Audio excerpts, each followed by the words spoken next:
अस्सलाम वालेकुम स्टूडेंट्स। आज हमने जो अपना डिस्कस करना है वो है लेसन नंबर 7। ठीक है, मेरी ट्राई है कि इस सीरीज़ को कंप्लीट किया जाए। और एक आपसे बात करनी थी कि आपको पता आसपास वॉइस आ जाती है इधर उधर की, क्योंकि आपको पता है बाहर की साउंड भी आ जाती हैं, तो आप उसे इग्नोर करें। मेरी ट्राई होती है कि वॉइस ना आए इस तरह की, लेकिन ऑब्वियसली आउटसाइड की वॉइस को कंट्रोल तो नहीं किया जा सकता।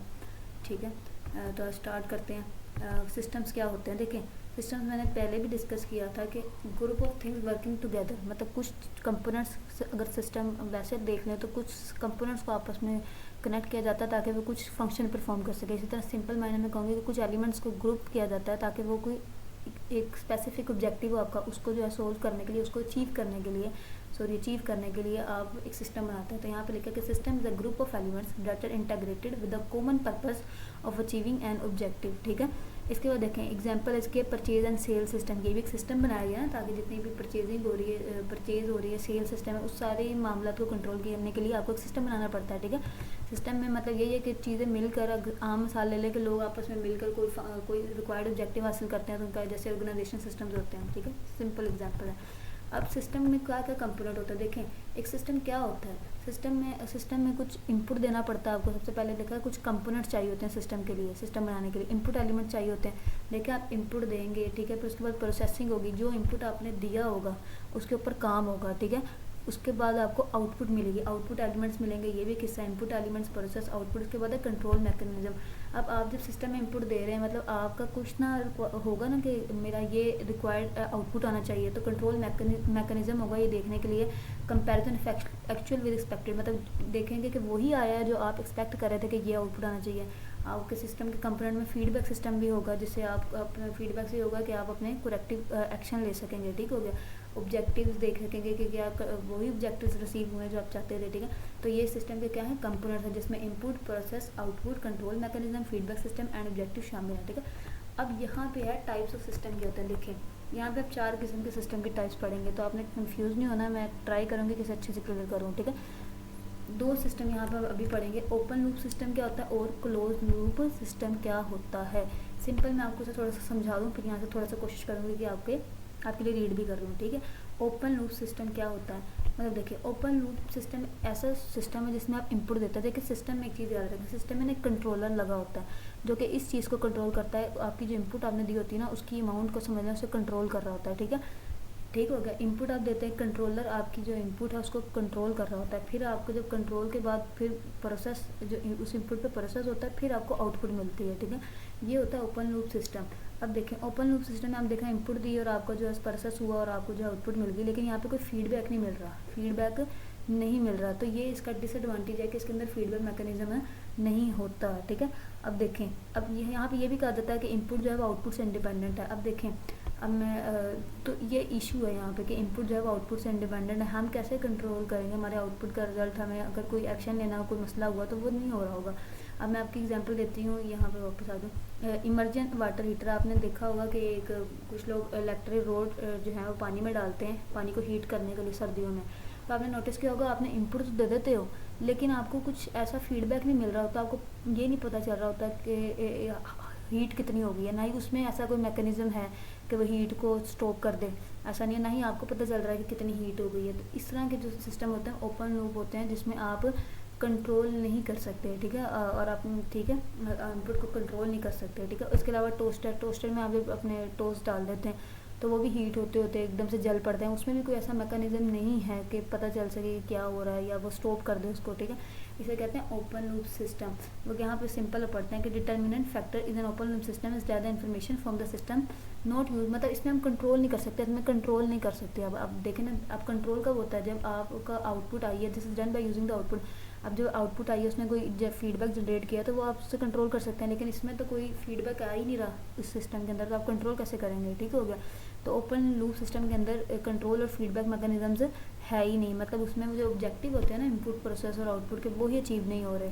ठीक है, इनपुट जो है कोशिश हो रही है इनपुट, ठीक हो गया। इसके बाद आपने देखना है कि अब क्या मैंने एग्जांपल दे दी ओपन लूप सिस्टम की, कोशिश आपको समझ आ जाए। उसके बाद है क्लोज लूप सिस्टम क्या होता है। क्लोज लूप सिस्टम क्या होता है कि ऐसा सिस्टम इसके अंदर फीडबैक मैकेनिज्म होता है। ठीक है, इसके अंदर फीडबैक मैकेनिज्म होता है। ये देखें, अब इसकी डायग्राम दिखाती हूँ कि इसमें क्या होता है कि आप इनपुट देंगे, ठीक है, और यहाँ पे आपका कंट्रोलर लगा हुआ है जिसने आपकी इनपुट की अमाउंट को कंट्रोल करना है। प्रोसेस होगा, आपको आउटपुट मिलेगा, और कोई इशू, और इसमें आपको फीडबैक भी मिलेगी। फीडबैक फिर जाके फीडबैक में अगर कोई प्रॉब्लम होती है तो वो यहाँ पे एरर डिटेक्ट होगा और वो आपकी एक्सपेक्टेड आउटपुट फिर लेकर आएगी, जो आपकी आउटपुट है। फॉर एग्जांपल इसकी जो एग्जांपल है वो है एयर कंडीशनर। अब देखिए एयर कंडीशनर जो आपकी मैनेज करता है, आपकी रूम के टेम्परेचर को सेंस करता है। बाहर जो एक उसने आउटसाइड पे कंप्रेसर लगा होता है, तो जैसे ही आपका टेम्परेचर आपकी जो एक्सपेक्टेड आउटपुट से जो है आगे होता है, तो उसके हिसाब से ऑफ और ऑन होता रहता है, ठीक है। तो इसमें देखिए फीडबैक है तो वो कंट्रोल हो रहा है, ठीक है। इसे कहते हैं close loop system. It is a system where the part of output is feedback to the system to initiate a control और चेंज, ठीक है। अगर कोई मसला है तो वो उसको चेंज करता है, उसके अकॉर्डिंगली फीडबैक के अकॉर्डिंग ऑन एंड ऑफ करता है उसको, कंप्रेसर को, ठीक हो गया। इसके बाद गीज़र है तो वो भी इसी तरह होता है, ठीक है। Has the ability to control the output due to existence of control mechanism, feedback system और ऑब्जेक्टिव्स, ठीक है। यहाँ पे एग्जांपल लिखी हुई है। इसके बाद देखिए अभी आपने समझा कि ओपन लूप सिस्टम क्या होता है और कंट्रोल लूप। सिंपली यही है कि इसमें मेन डिफरेंशिएशन दोनों में यही है कि इसमें फीडबैक होता है ओपन लूप सिस्टम है, क्लोज लूप सिस्टम में फीडबैक नहीं होता है। इसलिए हम कहते हैं कि ओपन लूप सिस्टम में देखिए जब कोई फीडबैक ही नहीं है तो आउटपुट भी पता ही नहीं चल रहा किसी चीज़ का, तो इसमें क्या है कि ये डिस्टर्बेंस क्रिएट करता है, और ऑब्वियसली अगर डिस्टर्बेंस क्रिएट करता है तो ये फिर रिलायबल नहीं है, ठीक है। जबकि ये आपके पास एक्यूरेसी है इसके अंदर, तो ये रिलायबल भी है। एक चीज़ एक्यूरेट है तो ऑब्वियसली वो रिलायबल भी होगी, इसलिए क्लोज लूप सिस्टम हमारे लिए रिलायबल होता है, जिसमें फीडबैक मैकेनिज्म होता है, ठीक हो गया। आगे है जी ओपन सिस्टम क्या होता है। अब ये ओपन सिस्टम आप बिजनेस के लिहाज से देखेंगे, ठीक हो गया। ओपन सिस्टम क्या होता है, मतलब हम देखेंगे बिजनेसेस के लिए ओपन सिस्टम, वो हम वैसे ओपन लूप सिस्टम और क्लोज सिस्टम पढ़ा था तो कंफ्यूज नहीं होना, ठीक है। System that is connected to environment by means of resources, मतलब वो बिजनेस जो अपना जो है करते हैं सिस्टम, जब अपना काम करते हैं तो अपने मार्केट के ट्रेंड्स को नज़र में रखते हैं, ठीक है, उसके अकॉर्डिंग अपना काम करते हैं। तो इस तरह कहते हैं इन्वायरमेंट जो होता है वो भी इस सिस्टम पे इन्फ्लुएंस करता है और सिस्टम भी इन्वायरमेंट पे इन्फ्लुएंस करता है, ठीक हो गया। इन्वायरमेंट भी सिस्टम पे इन्फ्लुएंस करता है और सिस्टम इन्फ्लुएंस करता है इसके ऊपर, ठीक है, ओपन सिस्टम में, ठीक है। अब जितने भी आजकल कंपनीज काम कर रही हैं वो ओपन सिस्टम के तौर पर ही काम कर रही है ना, ठीक हो गया, ठीक है। जैसे कि कंप्यूटर है system of manufacturing entities that take influence from society, ठीक है।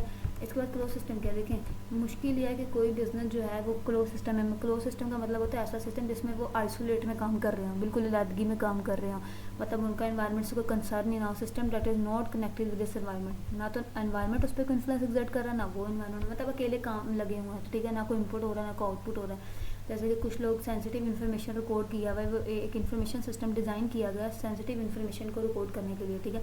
अब इसमें ना तो कोई इनपुट एक्सेप्ट हो रहा है ना कोई आउटपुट आ रहा है, ना वो कुछ डिस्क्लोर करेंगे, ठीक हो गया।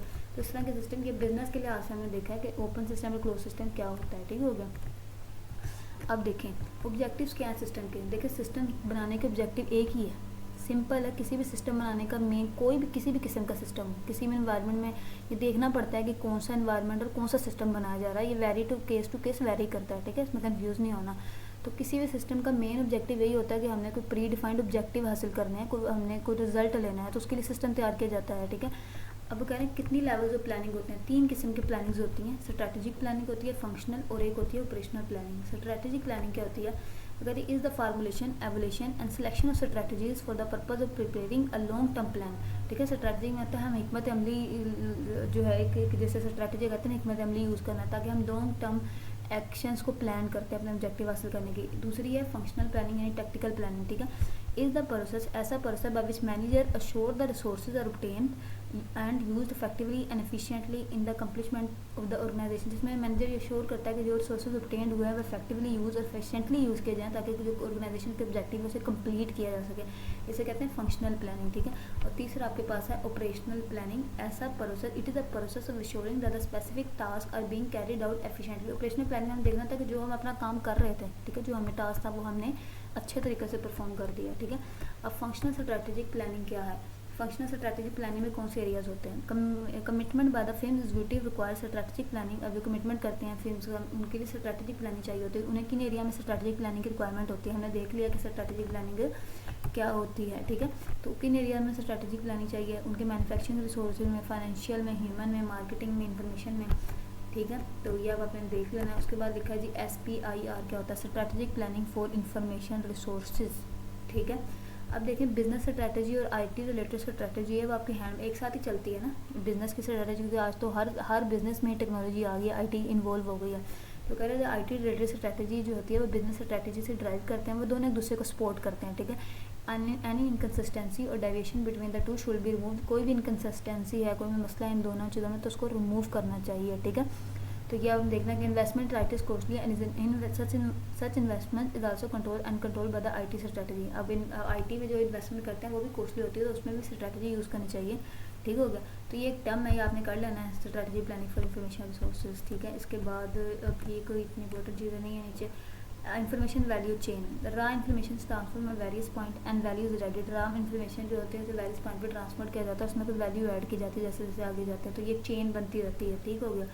तो आपका तकरीबन यही लेक्चर तकरीबन जो इसमें इंपॉर्टेंट पॉइंट्स है वो आपके ओपन लूप सिस्टम और क्लोज लूप सिस्टम क्या होता है वो मैंने डिस्कस किया। और ये आपके जो लेवल ऑफ प्लानिंग है, 3 level of planning, strategical, functional, operational.